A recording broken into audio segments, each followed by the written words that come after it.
Hello and welcome to week 8 for Project Limitless.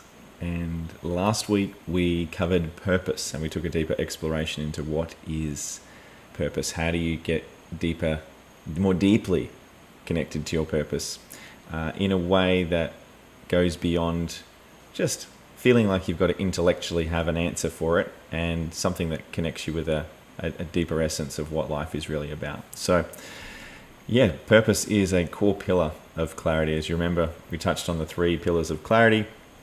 Purpose is one of those clarities, which is why is it important. The second pillar is vision, which is where are we going. And the third pillar is what's important, which is your values. So they're the 3 pillars that we're progressively working through when it comes to getting clarity. So today we are going to be exploring vision in more detail. So we're going to be exploring what is vision, why is it important, how can we utilize it to our advantage, and how can we tap into that deeper dimension of clarity when it comes to our vision. So first of all, I'll bring us back to our metaphor of how all these ingredients tie in. And vision, if you remember our metaphor of us sailing on the boat through the ocean, our vision is the destination. It's the future result. It's the future life that we're living into. And it's not a real thing. It's our imagination, but it's a powerful intention. It is a powerful force that allows us to not only create clarity about what we want to create in the future, but it also can create motivation, and a deeper level of motivation, which is inspiration, which is the deeper expression for what we're wanting to move towards. So another way of thinking about of vision is it's an intention. It is an intention for your future life. And just like anything, it can be misinterpreted, it can be misunderstood. We can take a conversation like, what is the vision for your life? And instead of it being a beautiful exploration of something that enriches our life and moves us towards a greater level of wholeness and enthusiasm for life, sometimes, if misunderstood, this topic can actually take us in the opposite direction, and it can take us towards insecurity and feeling like something's wrong with our life. And it can almost take life and it turns it into a problem to be fixed, rather than the ultimate opportunity to get clear on life. And I'm just gonna shut down this call as my computer is ringing from somewhere. Have you guys have ever had that, when the phone just keeps ringing and it's like, I'm not sure which window is open? There's a window open here somewhere that I'm going to close. There we go. That's now closed. So that's one less thing to distract us from our vision, and that's a carton for sure. Absolutely. Where did I get up to? So our vision, we want our vision to be this thing that we are excited by, not a thing that we feel pressured by. And that's the key distinction that I wanted to put down as the foundation for us before we go any further. So our vision is our sense of what do we want for our future. It is an intention for where are we going. And ideally, we don't want to be feeling like our life is broken in any way. We don't want to be feeling like we're trying to compensate for something. And I know for a long part of my life, I saw my vision as a way of trying to compensate for lost years. I sometimes thought that I'd wasted my life, and I thought, well, if I can only create an even more magnificent vision for my future, well, that's going to somehow offset the wasted years. Or, if I didn't earn enough money later on, well, if I can only earn a little bit more money, that's going to make me more successful. Or if I didn't experience high quality relationships earlier on in my life, well, if I can only experience really deep connections later on, well, that's going to somehow offset the balance of life. And we're wanting to see this exploration not as a problem to be fixed, but this is the ultimate opportunity to tap into our alignment. What do we resonate with? What do we truly want in life? So again, this question again comes back to what do we want, but it's orientated out in the future in terms of what are we heading towards. So the great thing about vision is it is more of a medium to long-term intention. It is what's the course that we are setting. And so when it comes to something like vision, there's a few more considerations that we're now including. For example, if you want to create a vision for a business or for your family, then that's potentially multiple years. It could be 5 years, it could be 10 years. If you want to get married and have a family and you want to build a home, that's potentially a multi-decade vision for your life. And so we're moving beyond just the present moment intention to a multiple year intention, a multiple year. And typically the time scale that I recommend is really useful for a vision is between 1 and 3 years. I find that less than 1 year, and it sort of tends to be more very short term. Longer than 3 years can sometimes tend to be a little bit beyond what we could ever really conceive of. And so I kind of think between the 1 to 3 years is the sweet spot between something that's really helpful. Beyond that, if you were to create a 100-year vision or a 50-year vision, so much can change in that time. You don't know that it's necessarily going to be relevant. So a big part here is relevancy. You're wanting to focus on what is relevant to you now. So the really important considerations that I want to address here as we go through this exploration of vision are going to be the go-wrongs. The areas of our life where if we don't understand how to resourcefully create a vision for ourselves, we're potentially going to create pressure and stress for ourselves. So we're really wanting to explore this topic of vision with a level of lightness, with a level of there's no right and there's no wrong. This is really, it's a conversation that allows us to tap into a greater possibility for our life without creating pressure. So that's the one thing that we don't want to do. There's a lot of personal development that talks about, create your vision and then focus on your vision, and you want it to come true, and you need to manifest, you need to put all your attention on it.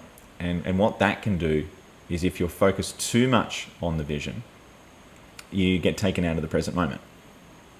You're living too much in the future. You're placing your attention on an imaginary future situation.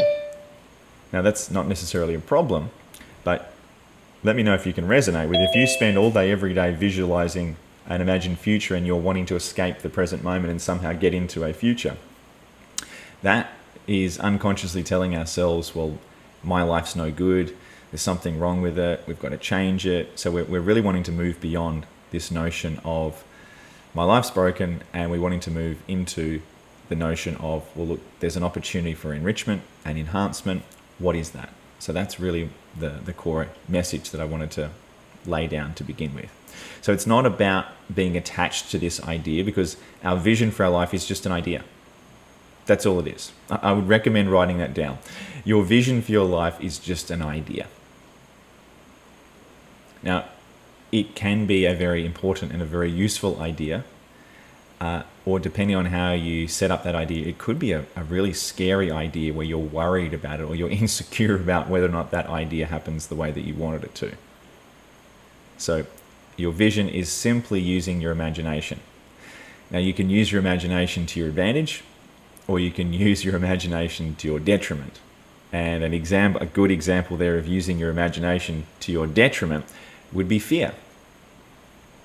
Fear is a classic example of using your imagination that takes you out of the present moment into a possibility or a land of possibilities that aren't even real, and you live out that experience almost like it's real. And that's what fear is. Fear is a future tense experience where we're apprehensive about what might be coming. Now, you can never actually know what's really coming up. You can never actually predict the future. And so the thing about fear is we're never actually afraid of the unknown. We're only ever afraid of what we are putting or placing in the unknown. So it's a key distinction. Is it's never the uncertain future that's fearful. It's what you are projecting into the future that's creating fear. Absolutely, Dave. Fear stands for forget everything and run. Or it could just be completely overrun. It could be completely recognized as the illusion that it is. And it really can be, it can be quite liberating when you see beyond your fear. It can be so liberating when you realize that your fear was just a future idea. It was an idea that was playing out so unconsciously it looked real, but then you realize, oh, hang on, that was just my imagination.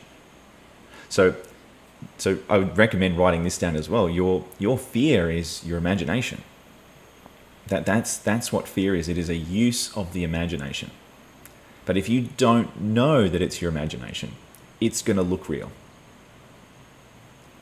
Now, the same phenomenon happens when we go back into our past, and some people have memories of the past that when they reflect on them, they don't feel particularly good. Now, if you're reflecting on a memory from the past and you don't know that it's a memory, you potentially will go back into that experience and you'll think that it's happening now. Whereas the thing is, we can never experience the future. We can never experience the past. We can only create a quality of experience in this moment that gives an apparent sense of future or an apparent past. So the only thing you can ever experience is this moment right now. And in this moment, you can have a quality of thought that's either imagination or memory. The kind of the two gears, forward and reverse. You can have those two gears that are now activating different qualities of thinking and different qualities of feeling. So if you don't know you're using your imagination, if you don't know you're using memory, potentially you're going to be using those two tools to disadvantage yourself, to sabotage yourself. So that's the important thing that we realize here when we're talking about vision, because vision is all about the future. It's all about imagination. So I recommend treating this like a game, treating your vision like a game. When I say a game, it's really seeing this as, if you could wave a magic wand, what would you like to create for your life? I think that's a great question that really allows us to tap into a different vision for our life that perhaps we didn't even realize was there. So the question to ask here around vision is, well, if I could fast forward my life, say 3 years from now, and if I could wave a magic wand and I could create anything for my life, well, what would I love to create? It's a beautiful question that starts to take us beyond the present moment. It takes us out of the moment, but I think it's a very useful, and when done with awareness, it's a very useful mental exercise. Let's call it a mental exercise that takes us into the future, that takes us into possibilities that we previously might not have considered were even available. So our vision is not for the purposes of trying to come up with something concrete that we lock in, that we're attached to. Our vision is really for us to tap into a greater sense of possibility and clarity about what do we want and how are we going to get there. So the vision itself, it is simply awareness. The vision is just giving us awareness about, right, what do I want? How am I going to get there? And is it something that I really want? That's another key question. Because how many of you have ever experienced a goal that's come true, or you've achieved something that you might have maybe 10 years ago thought that might have been an amazing achievement? Like, for example, you might have thought getting married and having a child might have been an amazing thing. You might have thought starting a business or getting your first job. When you were in high school, you might have thought, imagine one day if I could start a business or get a job. That you might have looked at that and thought, what an amazing achievement. And then once you've achieved it, no big deal. It just becomes the new normal. Any of you guys ever experience anything like that? Like once you get there, it's like, no big deal. It's almost like once you've experienced it, it loses its value. Yeah? Like it happens. So what we want to also realize is that it's not the actual vision that's the thing that's going to make us happy. It's our quality of our life that's based on how we think about our vision that's determining how we're going to feel about it. So, for example, you might have a vision for, I want to live by the beach. I want a nice big double-story home, on City Beach, looking out across the ocean in Perth there. And you have got this vision of, having a 2-story house with a Mercedes parked in the driveway, being able to go out every single day for a surf. You might have that vision. And then one day you might get that vision. You might experience that. But it doesn't necessarily create happiness. It doesn't necessarily equate to happiness, because you might be so stressed out, or you might be worried, or you might be thinking, oh, I've only got a 2-story house now, and I've up-leveled my expectations. I should have a 4-story house. So straight away our expectations can change, and all of a sudden the thing that we originally thought was going to give us fulfillment, the goals have moved, the target has shifted. And so we need to realize that it's not the vision, it's not the thing that we're ever going to get to that's going to create the happiness. It's how we think about it. You could have a homeless person that's incredibly content with life, that lives under a bridge. They could be a very content person, and you potentially could have a millionaire that's living in a super mansion that's depressed. We've got to start to recognize that it's not the situation that's causing our experience, it's how we think about the situation.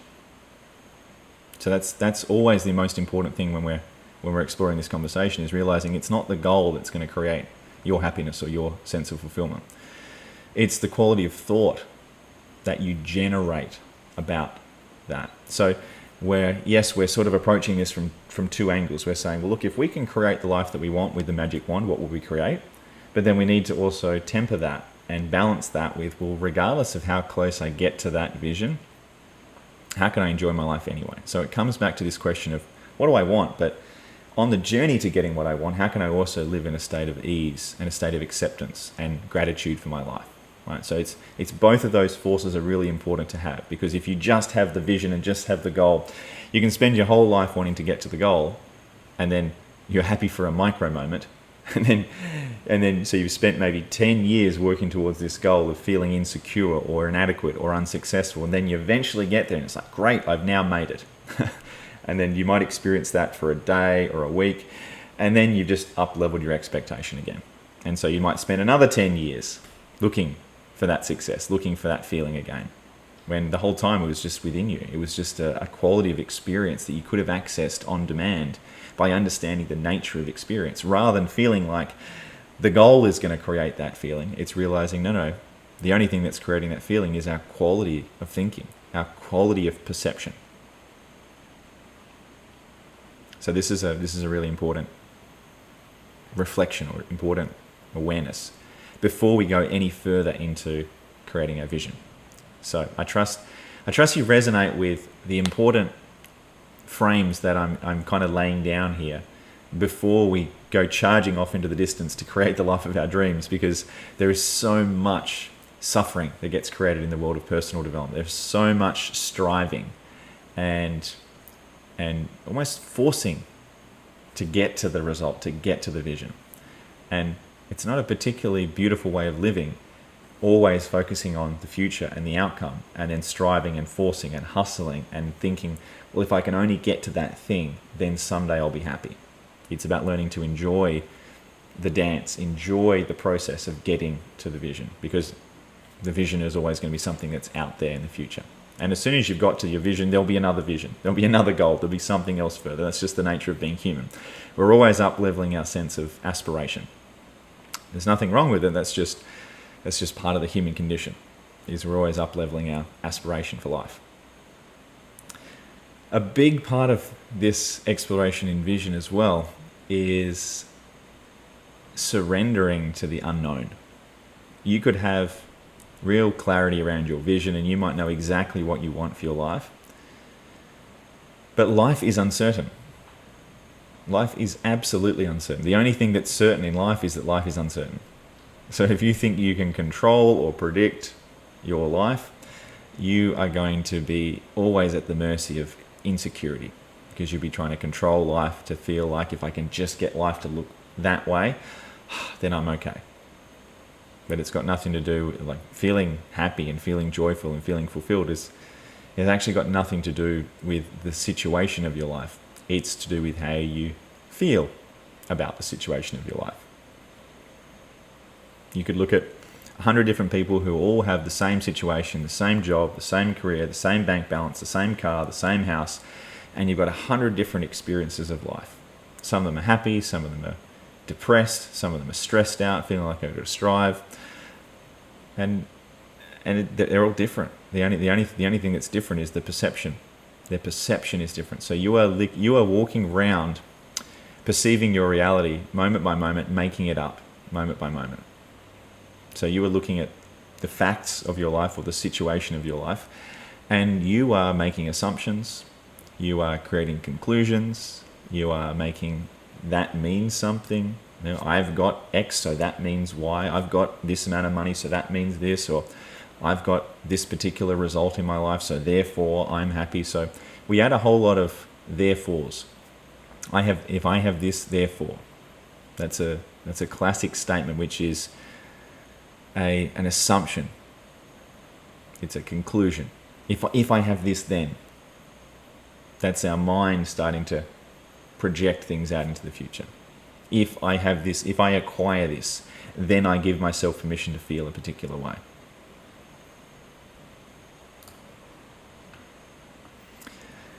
Nice one. I'm just checking out a couple of the comments here. We've got the false expectations appearing real. Absolutely, Dave. And Daddy, yeah, striving, forcing, hustling lead to suffering. Absolutely. This is one of the hidden traps of when you create a vision or when you create a goal. If you're attached to that, which is another way of saying, if you feel like you need that to be complete. If you're coming from a place of neediness. Neediness is lack.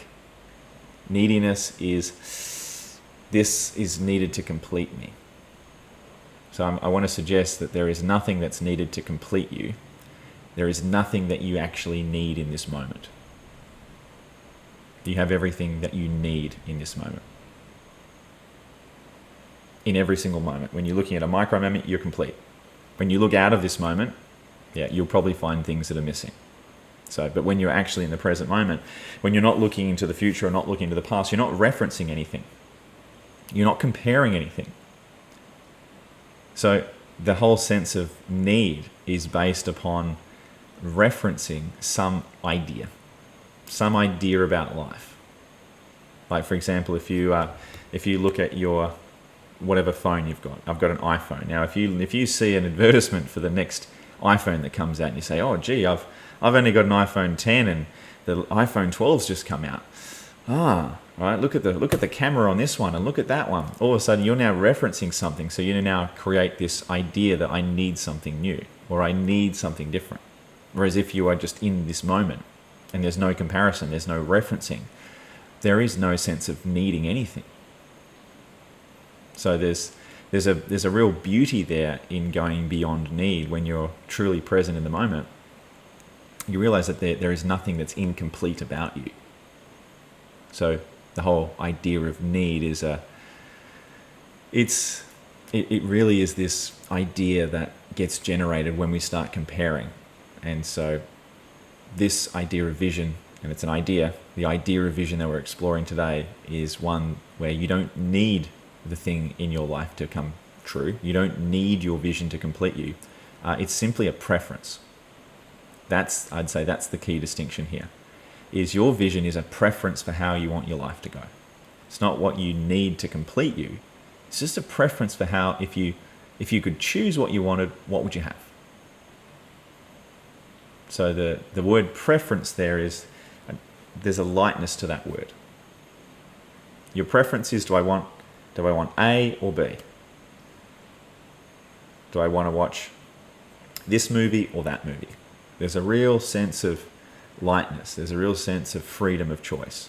And so our vision is the same powerful notion of, great, what would I prefer my life to contain in the future? Not from a place of neediness and lack and fear, but from a place of just desire.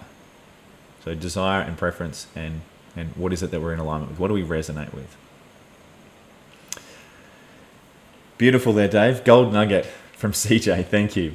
We are always up-leveling our expectations of life. Our experience has nothing to do with the events and situations of our lives. It has everything to do with our thoughts about the events and situations we are aware of. I'm glad that one sounded like that one dropped to maybe a deeper level. Yeah, beautiful. It's not the facts or the situations of our life that have anything to do with the quality of our life. The quality of our life is determined by one thing and one thing only.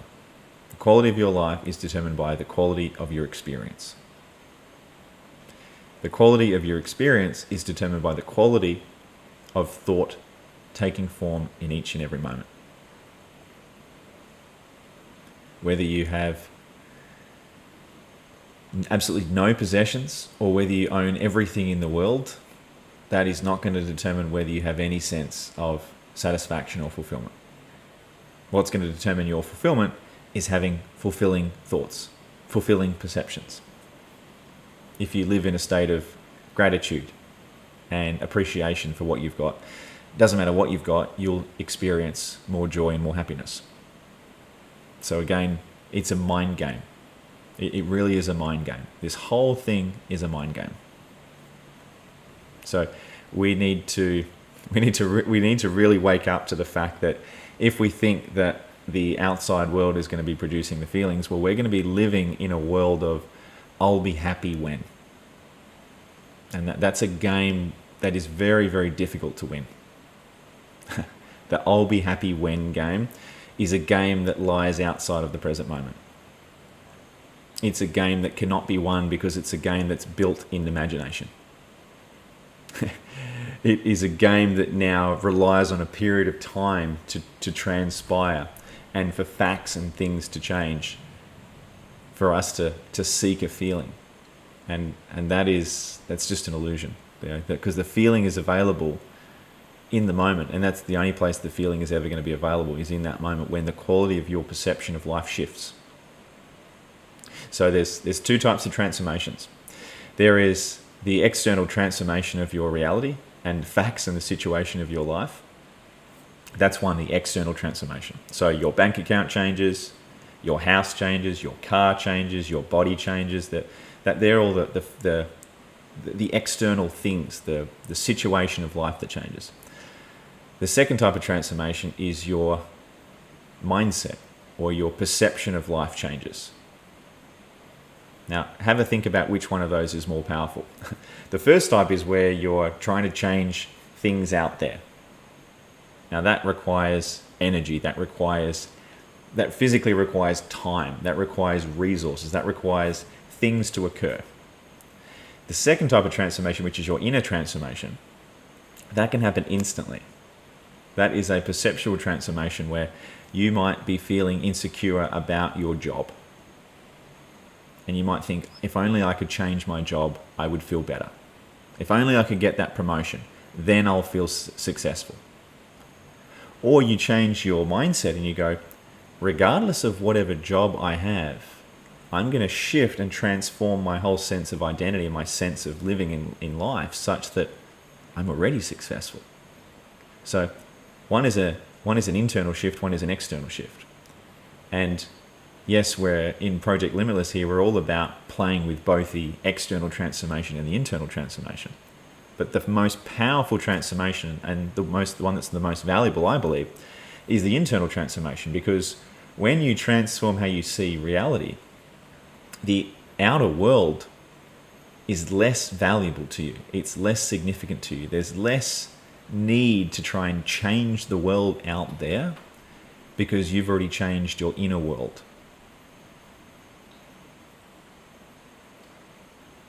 So most people are living their life playing the game of external success. If I can only create the situation and circumstances, if I can only change all this stuff around me, if I can only rearrange all the furniture and rearrange all the objects and rearrange everything so it looks perfect, then I know I've made it. That's the external success. The internal success is a feeling of fulfillment and acceptance and real appreciation for life, regardless of what's going on out there. Now that's the real magic. That's true success, is when you can feel a level of contentment and appreciation for life, regardless of where you live or how much money you have or what you've created. It's an inside job. It really is an inside job. So yeah, beautiful comment there, Teddy. True prosperity lies in the present moment. And love that one from Dave. My experience is 100% of the time is thought taking form in the moment. 100% of the time. Absolutely. And it might look like our feeling of success or fulfillment is coming from objects or circumstances, but that's not where it's coming from. It can't possibly be coming from that, because you have two people that both have an identical life on paper, same financial situation, same location, all the same physical possessions. They're experiencing the same physical reality, but they both experience two potentially completely opposite realities. One might be depressed and hating their life, and the other is completely in bliss and appreciative. Same situation, same fact, different perception. You've got to ask some questions about that. How can two individuals who experience the same thing be experiencing the same fact, different experience. And that comes back to our mindset. That comes back to the way that we see reality. So that's what we're really all seeking. We're seeking the inner transformation. We're seeking inner success. And I hear it all the time. I hear a lot of people saying, I've created all the goals, I'm living my dream, I've created my vision, but I'm missing the inner success.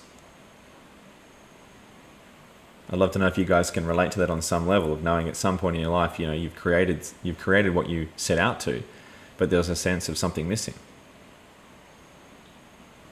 So that's what we're really looking to understand, is we're really looking to understand how do we tap into that internal success regardless of the status of what's going on outside in the world around us. And that is a mindset game. That's an inside job. And that's what we're exploring a level deeper here in Project Limitless, is the inner transformation. So, nice one, Daddy. The quality of your life, your life is determined by the quality of your thought. Yes. And Dave, nice one. I noticed huge changes when I shifted from blame to ownership. Yeah, nice one, Dave. And that's, Dave's just mentioned going from outside in to inside out, which means that instead of you living your life feeling like you're deriving your sense of worthiness or success from the things around you, you actually perceiving that from within you. So you're not looking outside of you. You are just perceiving yourself within yourself. So it's a beautiful journey. So I'm going to give you some practical exercises here on, okay, now that we've set ourselves up for success with understanding vision, now we're going to start looking at how do you actually do this? How do we set ourselves up to create a vision that's going to be compelling, that's going to be some form of intention that's going to move us forwards? And what we're going to do is we are going to let go of this notion that there is a right and a wrong. So I trust you can resonate with, sometimes when we do an exercise, we feel like we've got to get it right. I don't know if you guys, this is just me, but sometimes when someone gives me an exercise, I think, okay, great, what's the instructions? How do I get it right? Now, there is no right and there is no wrong here. This is really an exercise to play. It's really an exercise to get clear on your intention for what is your preference for living? What are your preferences for the life that you want in the next 3 years' time? And you want to leave your ego at the door, which is another way of saying this is not about what anyone else thinks about you. This is not about looking good. This is not about satisfying any ideals that you've got about what you want people to think about you. Right? This is because that's another trap. That can be another big trap that people fall into is, well, I want to have this level of success in my life because I want to make my dad proud. Or if I can only do this, then all the rest of my friends will think I've made it. Or I'll be respected by my community. People will think I'm a really good human. Now, I'm not suggesting there's anything wrong with having people respect you and think good things about you. But it's not the place that you want to come from when you're creating your intention for your vision, because it's inauthentic. It's coming from a place within you that's insecure, that's needing validation from others. So, as I said, I'm not saying that validation from others is not a beautiful feeling, and it's nice to get a reflection when there's other people that admire us and say nice things about us. But it's not the place that we want to stem from when we're coming up with our preferences for how we want to live our life. And when I started studying my engineering back in the day, and when I started my engineering career, a big part of this, and this was all unconscious, so this was innocent, was I set out to create a successful career in the mining industry because I thought that's what was going to make me respected. That's what I thought was going to make me worthy. Right? So I spent, the best part of, a decade pursuing something from an unconscious, innocent insecurity about if I can just create this version of Chris Jackson, if I can just create this success, then people will like me, or then my dad will be proud of me. Then I'll know I've made it as a professional human being. And as soon as I saw that, and I didn't see that for a long time afterwards, as soon as I saw that, I realized that most of that decade of my life was spent striving, pursuing something that wasn't even authentic. And not that that's necessarily a bad thing, but it's just inauthentic. That's all it is. When you're striving from a place of lack and unworthiness, your expression and your intention is just coming from fear. That's all. So we want to make sure that our intention is coming from a place of authentic desire, something that's what we want for the world, not what someone else wants for us, what we want. So that's an important place to focus our attention on when we're doing this exercise. So without the attachment, without the fear, without the inauthenticity, without the pressure, without the worrying what other people are going to think about us, without even worrying whether or not this is going to happen or not, like it's really playing a very light and easy and very creative game about what is my preference, what's my intention for how I want to live. So that's the setup for the exercise. So now what we're going to do is we are going to pick, and we're going to go back and we're going to go deeper into the exercise that we did a couple of weeks ago, which is you're now going to select the major dimensions of life. You're going to select all the major dimensions of life. So the major dimensions of life are career and business, relationships, social life, health, finances. We've got spirituality or personal growth, depending on which word you like better, your experiences, your lifestyle, and your living environment. And plus any other dimensions that you resonate with. You might have kids as a separate category. You might have, I'd say probably add family to that as well. If you have family, I'd say add that as well. So now these are the different dimensions. These are the different pillars of creating a vision for your life. So these are the areas that will provide a blank box or a blank canvas for you to start to paint on. So these are the categories upon which you will now start to explore. What are your preferences? What do you want for your life?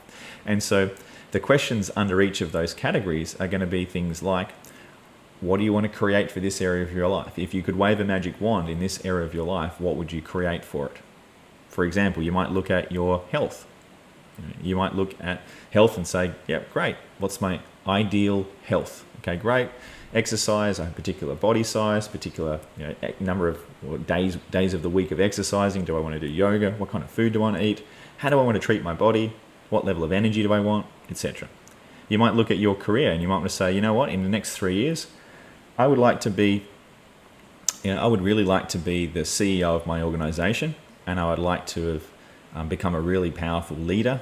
I really want to be capable and a very transformational leader that can walk into a room and can really hold the attention of the group. I can definitely lead with power and courage and strength, creativity, etc. You might want to get promoted, or you might want to travel.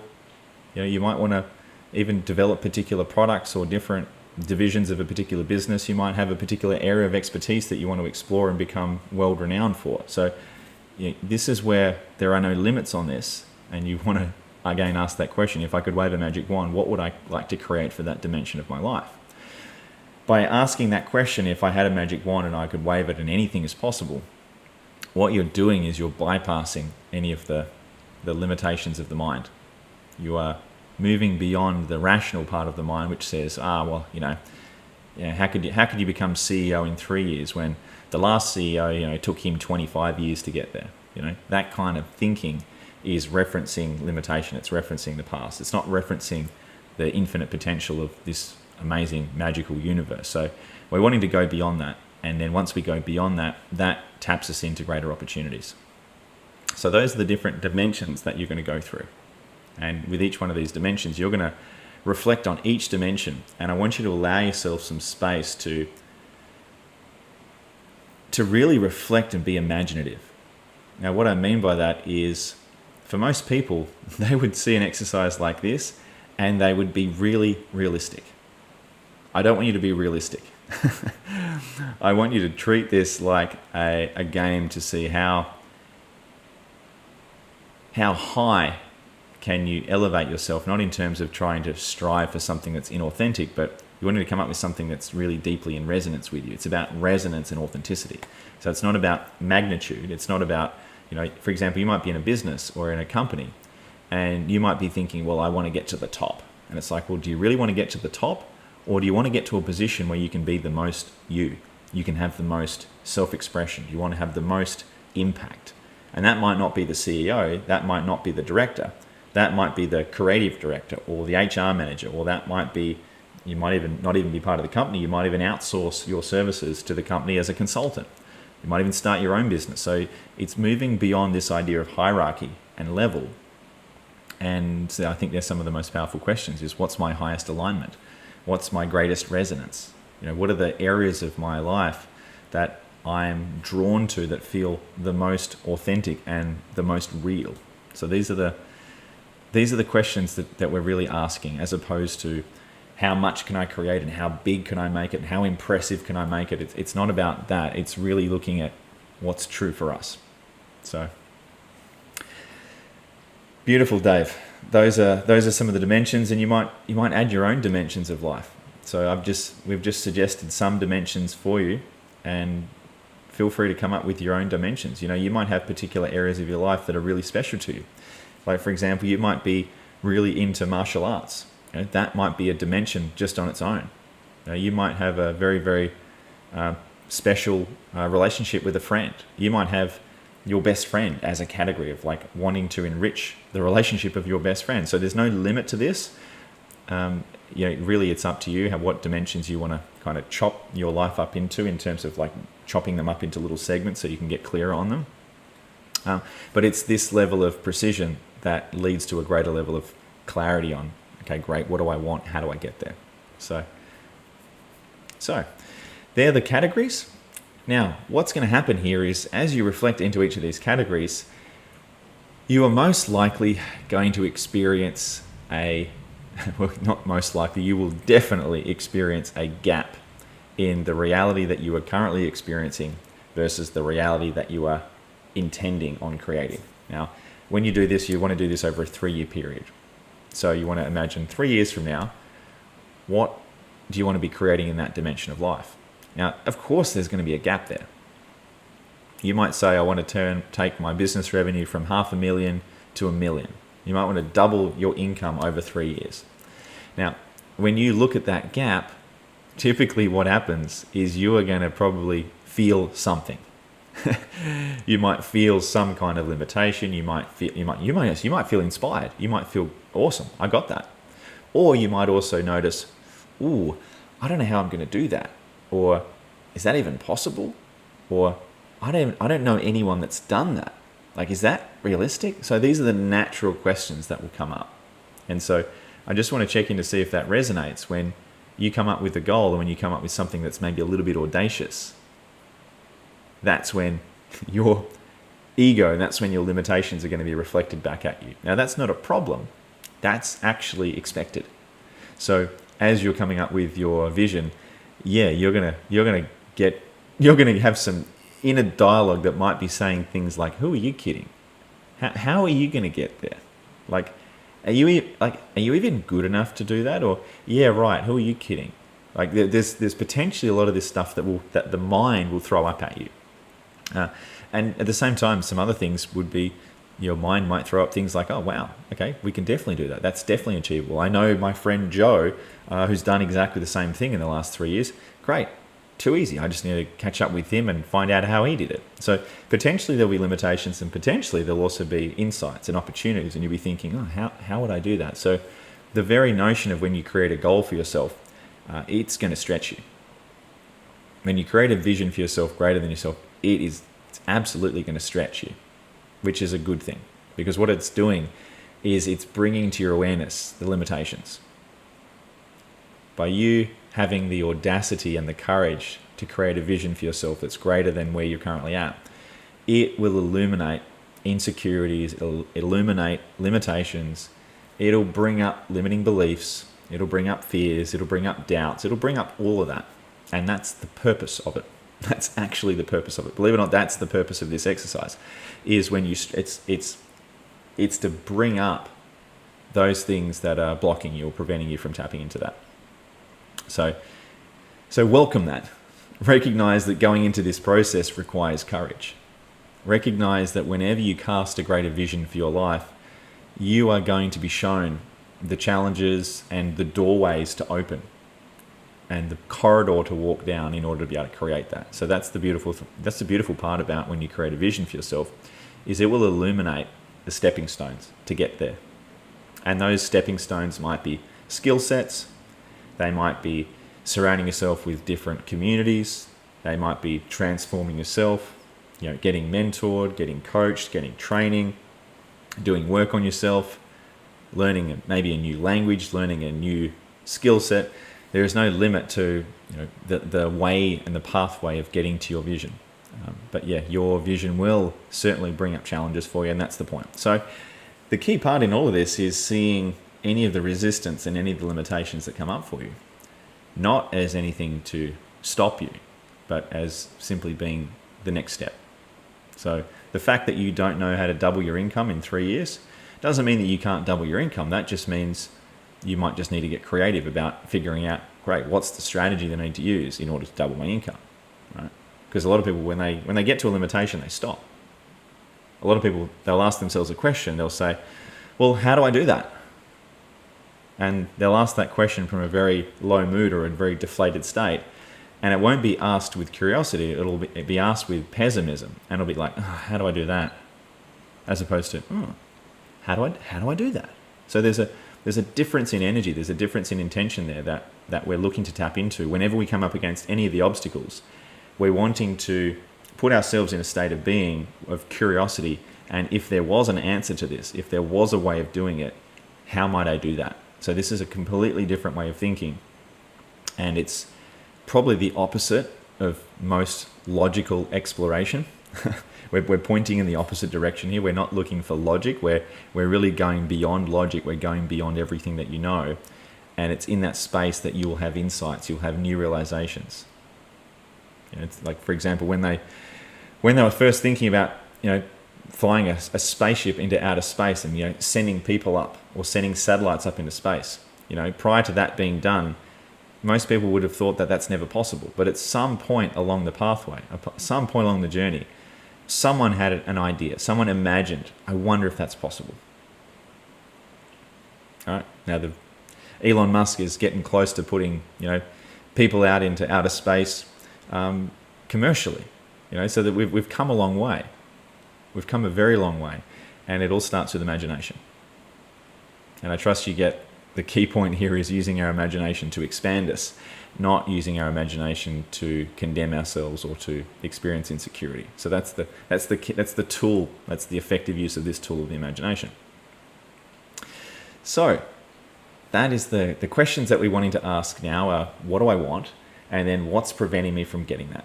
So the questions that you can now ask once you've developed your vision statement or your vision description for each of the different dimensions of your life. For each of those dimensions, you can now start to elicit, what are those limitations?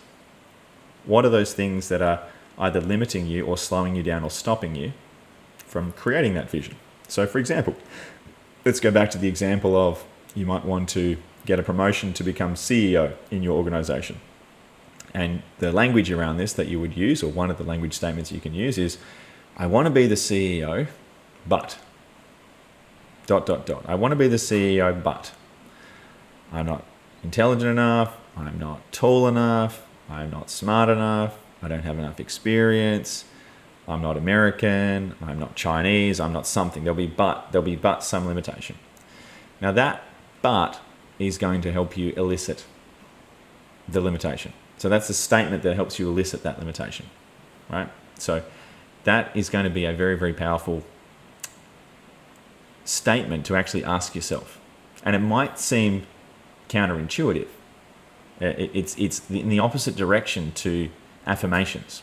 Affirmations are all about, I'm going to be CEO and I'm this and I'm that. Like, affirmations are about basically forcing yourself to try and believe something.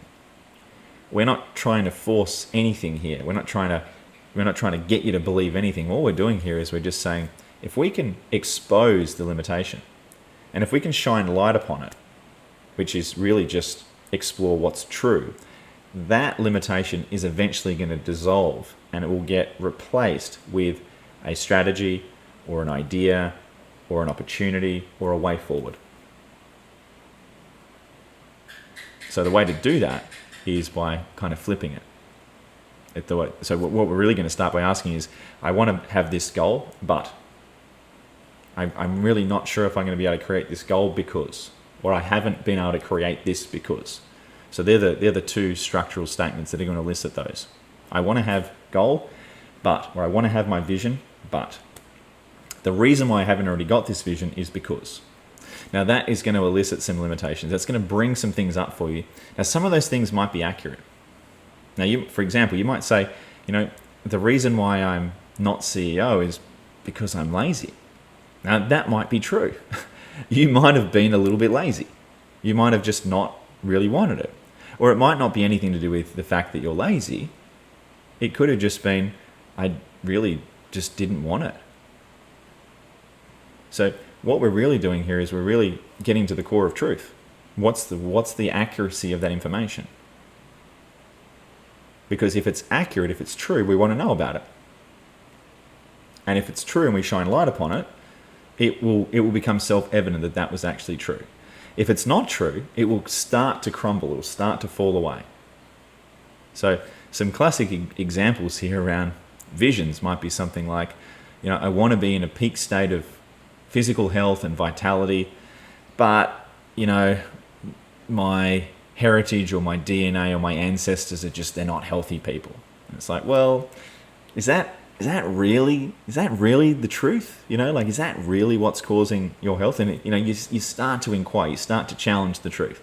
Same thing as, I want to earn $1 million a year, but I'm just not intelligent enough. I'm just not worthy. And it's like you got to then start to question. Well, hang on, is earning that amount of money got anything to do with intelligence or your worthiness, or is it perhaps got more to do with supply and demand and services being exchanged in the marketplace for an agreed value? It's like looking at the mechanics of a system of money being exchanged. Does money really discriminate between the fact that you're a man or a woman or your age? These are the kinds of things that we've really got to see through. And there's some of the questions that you can start asking when you come up with your limitations. Is that true? So this is the next level for really inspecting and taking a deeper look at our vision, to kind of really question my limitations. Because if my limitations are real, like for example, if I want to send a rocket ship up to Mars and there is a very real limitation like gravity, like I want to send a rocket ship to Mars, but we've got a thing called gravity. It's like, well, that's valid. That is something to consider. But if you're asking another question, well, I want to get to Mars, but we've got to build this rocket ship and I don't have any money. It's like, well, okay, you might not have any money now, but you can acquire money, you can do capital raising, you can find money. There's plenty of people that would probably invest in that. So it's like, oh, okay, great. That's not a reason to stop the project. That's just a thing to get creative, to come up with a solution. So some of those limitations are going to be real. Some of the limitations are going to be illusions. And that's the power of when we inspect our beliefs and when we inspect what's true, is the truth does all the heavy lifting. Like it really relieves us of those misunderstandings and lies by asking, is it true? Hang on, let's be real. Is this really true? And most of the time we find that most of our beliefs and limitations, they're not true. They're just things we don't understand. In fact, I would say that that's probably one of the biggest misunderstandings, or one of the biggest limitations, is someone goes to create a vision or create a goal, and you say, oh, what's wrong? Why haven't you created? Oh, it's just really difficult. It's difficult. Almost like the thing is difficult. It's like, well, hang on, is the thing difficult, or are you having an experience about that thing being difficult? Does everyone have an experience that is difficult, or is it just your experience? So and again, the clue there is in the language. What we do is we say it is difficult. So it equals difficult. As opposed to, no, it is just it. And we can either choose to have an experience of that was easy, that was challenging, that was hard, that was horrible. So you can have an experience of it in any number of, like, hundreds of different flavors of experience, including that was beautifully challenging, or that was incredibly horrifying, that was incredibly terrifying. So your experience of whatever the goal you want to create, again, that's an inside job. That's coming down to you. So I'm going to suggest something like, when we say it's difficult, the the deeper unpack of that is, it is not difficult. Most likely, we just haven't understood the nature of how that thing works. That's most likely what the case is. When someone says it's difficult, it's just like, well, that's just a feeling that's letting me know that I probably don't understand it. I just don't understand it. So again, it's a completely different framework. It's, instead of saying, why haven't you done it? Oh, it's too difficult. That you shift it from saying, okay, instead of me just saying it's difficult and stopping and using that as a justification to not moving forward, you actually use that as a launch pad to say, okay, I'm feeling it's difficult, so therefore there's something for me to learn. What is it that I don't understand? What is it I don't know? What is it that I don't understand about this, such that my experience that I'm generating is one of difficulty? So again, it's pointing in the direction of learning. It's pointing in the direction of deeper understanding. So these are just some subtle little things that I've personally found, with all the clients that I've been working with, and just with my own life. These are the kind of little linguistic tip-offs that, if we buy into them, we will live our life as if our experience of it's difficult is just a fact of life, as opposed to, this is just my experience that I'm having right now. And when I develop a deeper understanding, or when I see through my own illusion, or when I wake up to more wisdom within me, it goes from being difficult to being more easy. So something being difficult is not a reason to not do it. It just is a clue to say, great, something to learn here. Maybe a skill set or a deeper understanding, or maybe we need to get mentored. Maybe we need to reach out and connect with a different community. Maybe we need more resources. Maybe we need to think innovatively or more creatively. Maybe we need to go and reflect. So these are just some of the little nuances and some of the little go-wrongs that sometimes we get caught out by. And language is so powerful. So those are the phrases that I definitely recommend that if you use them, you will be able to elicit a whole lot of excuses. And there's a difference between excuses and limitations. That's an important distinction. There's a difference between an excuse and a limitation. And the difference is this. A limitation is an actual constraint. Like, for example, if you want to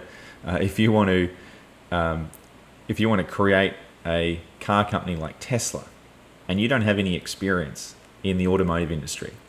In fact, you wouldn't even know the first thing about starting a business. You could say, okay, well, yeah, one of my limitations is I don't know anything about that industry. Now, that's a limitation in the sense of lack of knowledge, lack of wisdom, lack of industry experience.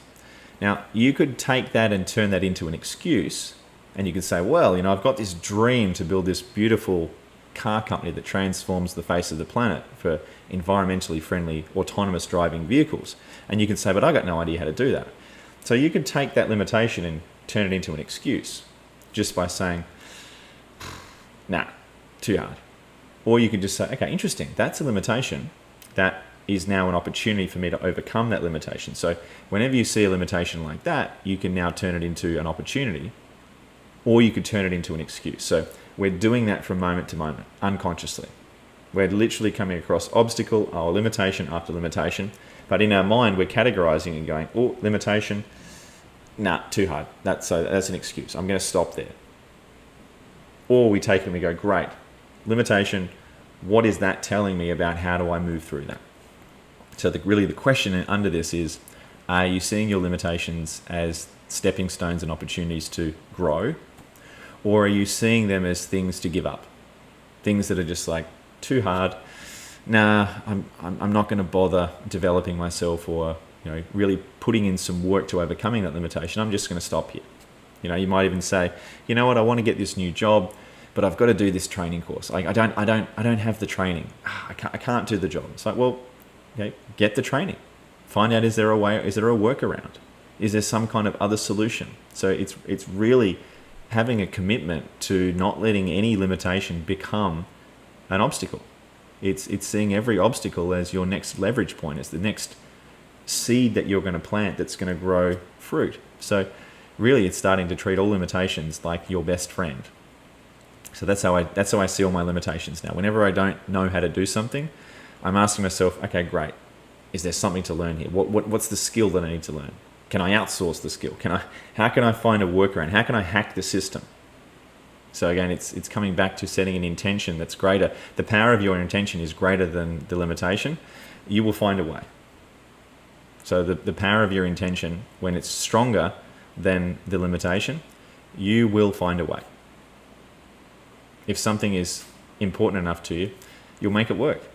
If something's not important to you, you'll probably turn it into an excuse. Now that's not a judgment, that's just an observation of how humans sometimes work, myself included. I catch myself out sometimes and I go, oh, I'm making some limitations for myself. I'm making some excuses here. I've taken my limitations and I don't even know I did that. Wow. And I'll discover that and I'll say, great, I've just now added some items to my personal development curriculum now. So this is the next flow-on list that you'll create. So once you've started to elicit some of the limitations, you might start to identify, how do I turn that limitation into an advantage? What do I need to learn? Is there any skill that I need to learn? Is there any new training courses? Is there some kind of learning experience or mentoring that I need to put myself through to get better? And so really what this is about is it's about creating a personal development curriculum. It's about creating a list of what are the skills or knowledge or experience, what are the things I need to acquire or move through, such that these limitations are no longer limitations. They're just things that I can now do. Right, so that's all a limitation is. A limitation is just something we haven't yet understood. Something we don't yet understand. Same thing as the Wright brothers when they first were trying to design a plane. Obviously gravity was a limitation. Now, obviously, since they understood a little bit more about manufacturing and aerodynamics and propulsion, they understood enough to be able to overcome the limitation of gravity. Right? It was just a lack of understanding. Same thing with electricity. Before we discovered electricity, it was like, how are we gonna power the world? How is that possible that we could possibly distribute power and take care of everyone's energy needs? And then they figured it out. They understood the nature of conducting electricity. They understood the nature of power generation, understood the nature of power distribution. They figured out, how you could actually set that system up, and they overcame that challenge. So every single challenge in life has a solution. We need to raise our level of consciousness above our own insecurities and above the uncomfortable, insecure emotions to be able to get access to tap into that. So that's really what we're doing here is if you're in a low mood, if you're in an insecure state when you're doing your vision for your life, probably not going to come up with the best results.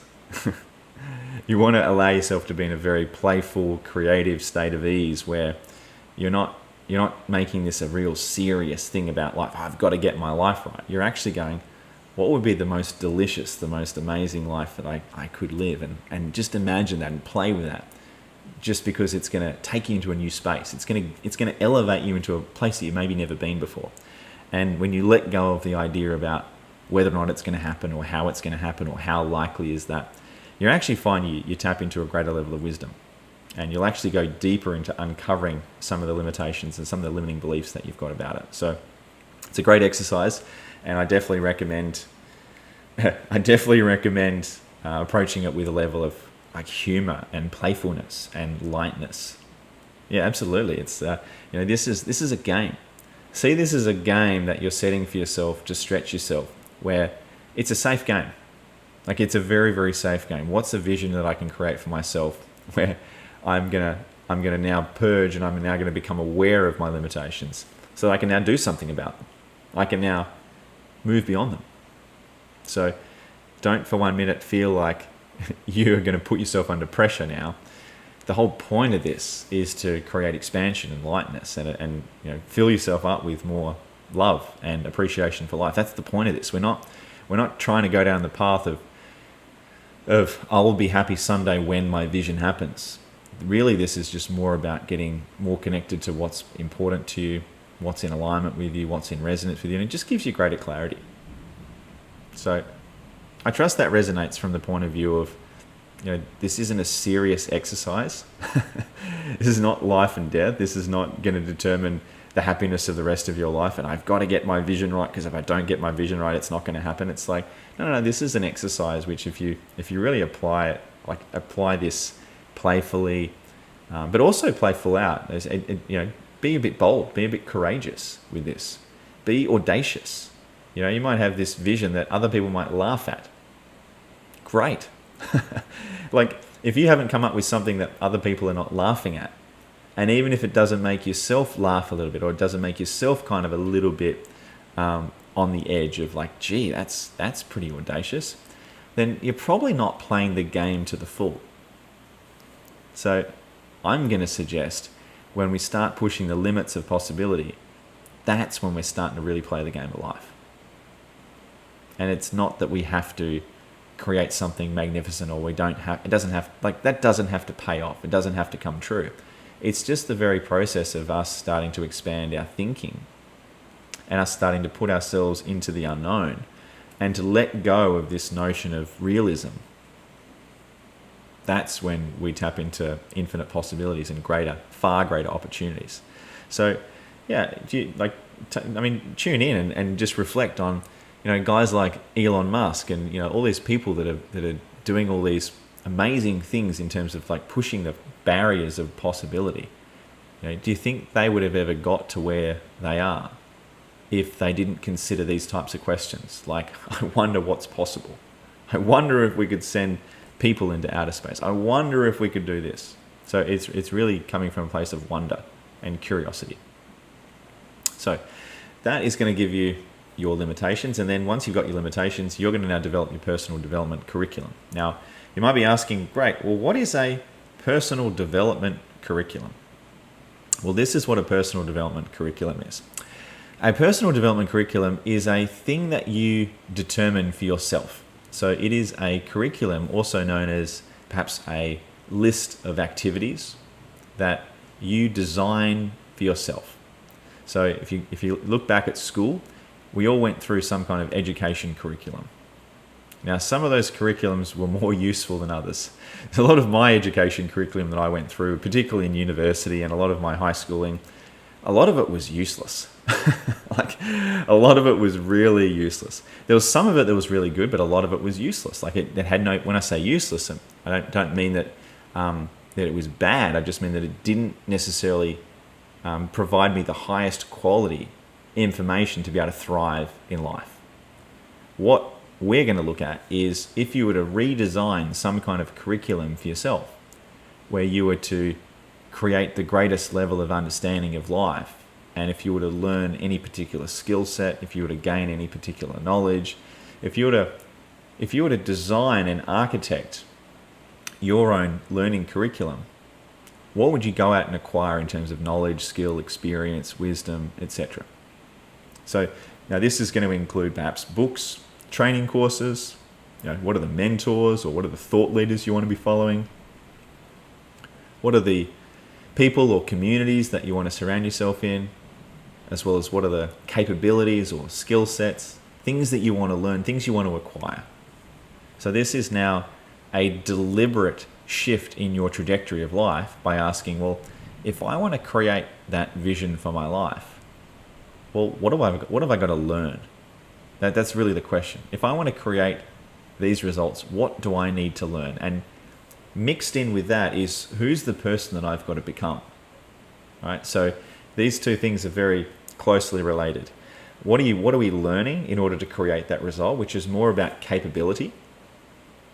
And the other part of this learning and skill development curriculum is, who's the person I've got to become to be able to create that vision? Because you could look at that vision as just a series of tasks, and you could say, great, well, I just got to hustle. I just got to work really hard and I'll create that. Or you could see this as, if I transform into a different person, then that's all going to happen automatically. That's going to happen naturally because of who I've become. Right? So think of it like this. Imagine that you're a caterpillar, and you're just sort of crawling along, and you're thinking, great, I want to head into the distance there. I want to get across to the next paddock. I want to travel like a couple hundred meters. And the caterpillar's there thinking, how am I going to get there? And what have I got to do? And I've got to crawl along a lot of leaves, and I've got to crawl along some branches. How am I going to get all the way over there? And he's thinking at that level of consciousness. Now that caterpillar, at some point, he now basically liquefies himself, spins himself into a cocoon, goes through a metamorphosis, and on the other side comes out as a butterfly. And now his perspective on how am I going to get there is elevated. It's like, well, I don't have to crawl along the ground. I can just fly there. Instead of me taking a week to get there, I can get there in 30 seconds. So there is a transformational process as well that's part of this learning curriculum, that when you transform that, you're part of yourself, that inner success that we're talking about, when you're able to transform that part of you, then your ability to create that vision it means that there's less hard work, there's less hustle. You now have an elevated state of being or a greater level of consciousness that you're operating from now, where that now looks easier, that now looks simpler. For example, you also might, so a big part of this is the word that pops out to me here is identity. What you identify as. So for example, if you identify as say for example, if you're looking at becoming CEO and you're a tradesperson, you might be thinking, well, I'm on the shop floor. How do I get to a leadership position? And you might be thinking, well, if you're thinking like a caterpillar, you're thinking, gee, that's going to be really hard, and I've got to learn these skills, and I've got to work hard, and I've got to work my way to the top, and I'm going to have to really prove myself to my boss, and I'm going to do all this stuff. Whereas if you transform your thinking to be a CEO, how does a CEO think? Right? Well, they're a leader. They're a born leader. They're now thinking in terms of people. They're thinking about, how do I transform other people around me? How do I leverage the whole entire organization around me? How do I get the most out of other people? How do I leapfrog from this position to this position just from who I'm showing up as? So it's now going from what do I need to do to, if I am this way of being, I will automatically get promoted to CEO. There's less hustle and there's less work. I will be invited to be the CEO because of how I'm showing up in my life, how I'm showing up in my work. So we move beyond doing and we're moving into being, which is now we're magnetizing people, where we're inspiring others, where just from the way that we're showing up in life, people sense something about that, and we can cut all the corners and we can take the shortcuts because we've just gone from being the caterpillar to being the butterfly. So that transformational journey, I would say that I would definitely recommend identifying that transformational journey that you're wanting to make. That also needs to fit in the learning curriculum. What are the transformations you want to experience? What's the shift in identity? What's the transformational shift in your way of being that means that all of the things in your vision will just automatically happen organically, naturally? So that's a deeper conversation around who do you want to be?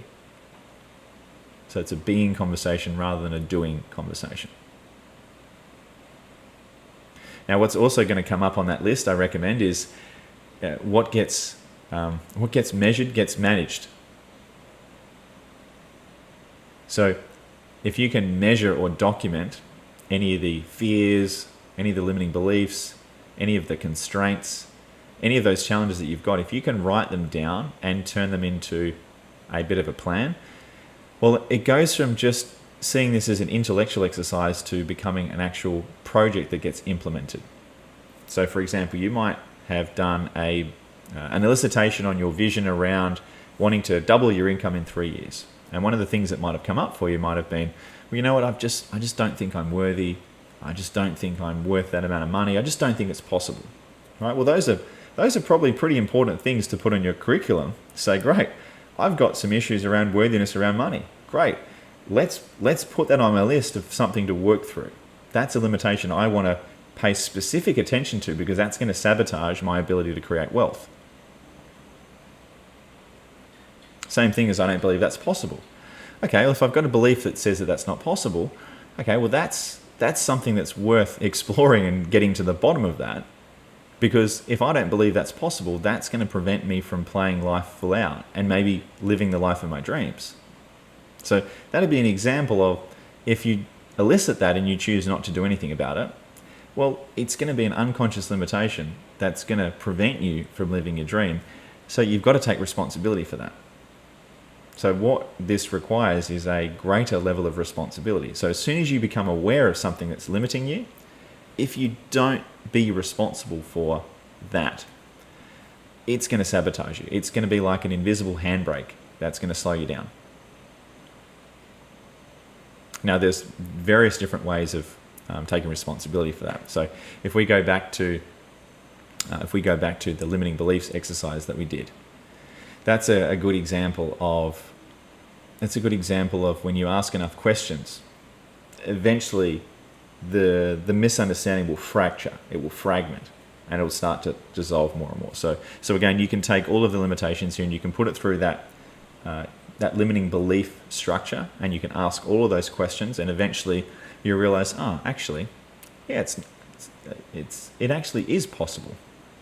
So it goes from being not possible to, yeah, it's possible, and it becomes likelier, even more and more likelier, when I do this, this, this, and this. When I be more like this, this, this, and this.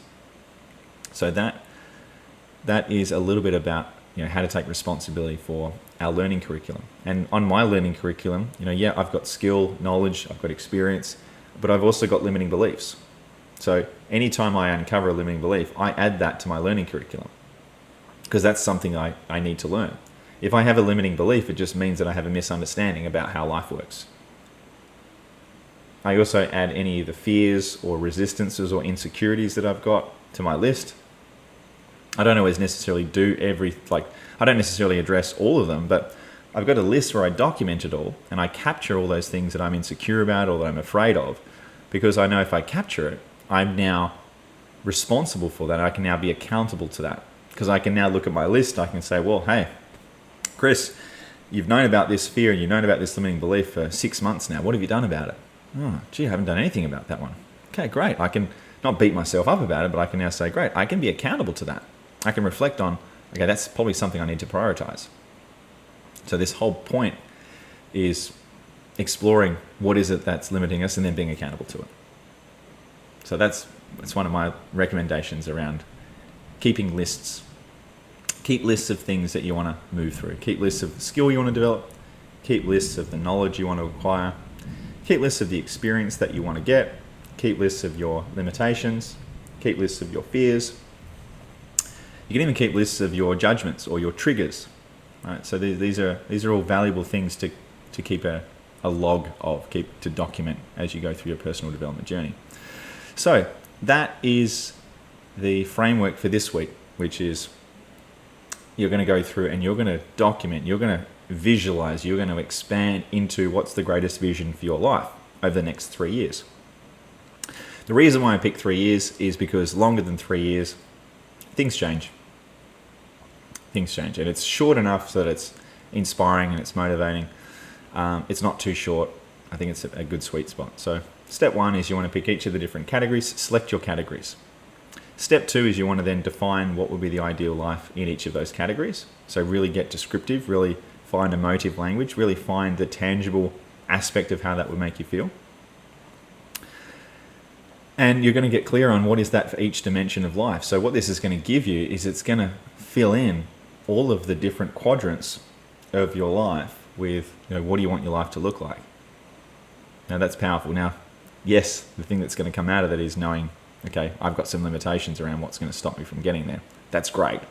That's going to give you your personal development curriculum. And that is going to then lead into what we cover next week, which is going to start to explore values. You're going to start to explore what's important to you. So you're going to start to be able to see, if you're wanting to be able to create that vision for your life, you might need to make some adjustments in your preferences, in your values, which is the rudder of the ship might need to change its orientation to send you in a slightly different direction. So that's what we're going to be covering next week. So that's it for this week. I'd love to know if there's any questions. Is there anything that's come up in terms of anything that you want to know, anything that doesn't make sense? We've got a few minutes to explore if there's anything there that we can touch on that might add a bit of clarity. So if there's any questions, feel free to either drop a comment in the comment box or feel free to pop your hand up using the reactions button there. Anything at all. And if not, that's fine as well.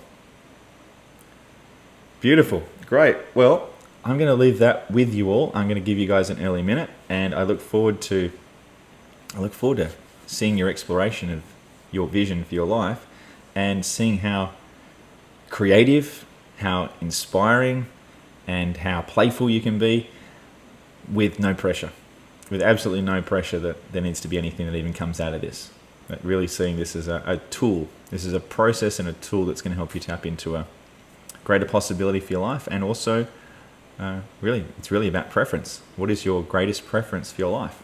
So that's it for this week. I look forward to seeing your posts in the group. Any questions that come up, I look forward to answering them. And yeah, enjoy your week, guys. And thanks again. Much love. See you soon.